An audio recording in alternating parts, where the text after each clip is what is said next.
Steve jobs failure నుంచి legend వరకు గ్యారేజ్లో Apple కంపెనీని మొదలుపెట్టి టెక్ ప్రపంచానికి షాక్ ఇచ్చారు. కానీ ప్రపంచంలో ఎవరూ ఊహించని స్థాయికి చేరే సమయానికి కథ తిరగబడింది. యాపిల్ బోర్డ్ అతన్ని తొలగించింది. తాను స్థాపించిన కంపెనీ, తాను నిద్రలేని రాత్రులు గడిపిన కళ ఒక్క రోజులో మునిగిపోయింది. ఇలాంటి స్థితిలో ఎవరూ తిరిగి కోలుకోలేరు. కానీ స్టీవ్ జాబ్స్ కుమిలిపోలేదు. ఆ భరించలేని ఓటమిలో నుండి బయటికి వచ్చి ఏం చెయ్యాలని ఆలోచించసాగాడు. వెంటనే ఆయన నెక్స్ట్ అనే కంపెనీని స్టార్ట్ చేశారు. నష్టాల్లో నడుస్తున్న పిక్సర్ అనే కంపెనీని కొనుగోలు చేసి దాన్ని చలనచిత్ర రంగంలోనే అగ్రగామిగా నిలబెట్టారు.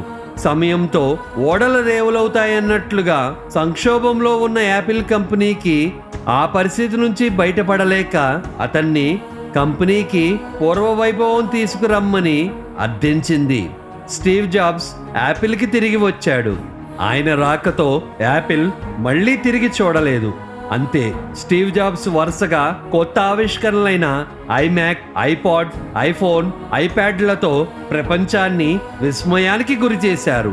ఈరోజు ప్రపంచంలో టెక్ విభాగంలో తనదంటూ ఒక స్థాయిలో యాపిల్ని నిలబెట్టింది స్టీవ్ జాబ్స్.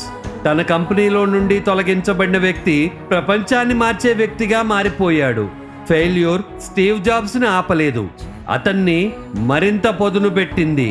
పరాజయాలు మనల్ని పతనం చేయటానికి లేవు, అవి మనల్ని ఇంకా పొదునైన వ్యక్తులుగా తీర్చిదిద్దుతాయని ఈ కథ చెప్తోంది.